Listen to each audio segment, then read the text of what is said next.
आताची सर्वात मोठी बातमी आपल्या समोर येत असून 5 वर्षीय मुलीवर आकाश कासार याने अत्याचार केल्याची घटना समोर आली आहे। सदर कृत्य करण्याची बातमी कळताच मुलीच्या घरच्यांनी सदर आरोपीला जमावानं मारहाण केली आहे।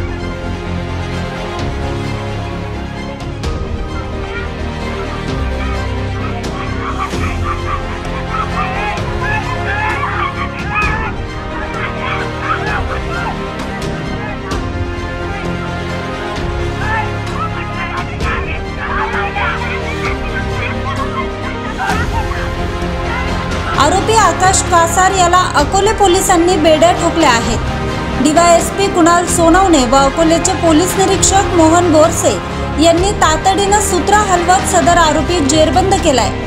अकोले तालुक्यातील एका खेडेगावात हा 5 वर्षीय मुलीवर अत्याचार झाल्याची घटना उघड झाली। प्रतिष्ठित घरातील युवकाने हा अत्याचार केल्याच्या घटनेनं अकोले तालुक्यात खळबळ माजली आहे। अनेक अल्पवयीन मुलींवर सध्या महाराष्ट्रात मोठा संताप असून आता बौद्ध समाजातील 5 वर्षीय मुलीवर अत्याचार झाल्याची घटना उघडकीस आल्यानं राज्यात लहान मुली सुरक्षित नसल्याचं दिसून येतंय। सदर घटनेचा गुन्हा अकोले पोलीस ठाण्यात नोंद झाला असून यामुळे अकोले तालुक्यासह संपूर्ण महाराष्ट्र राज्यात आता या घटनेचे पडसाद उमटण्याची शक्यता वर्तवली जाते। न्यूज एक्सप्रेससाठी संपादक भाऊसाहेब साळवेंसह किशोर मोहिते, अकोले।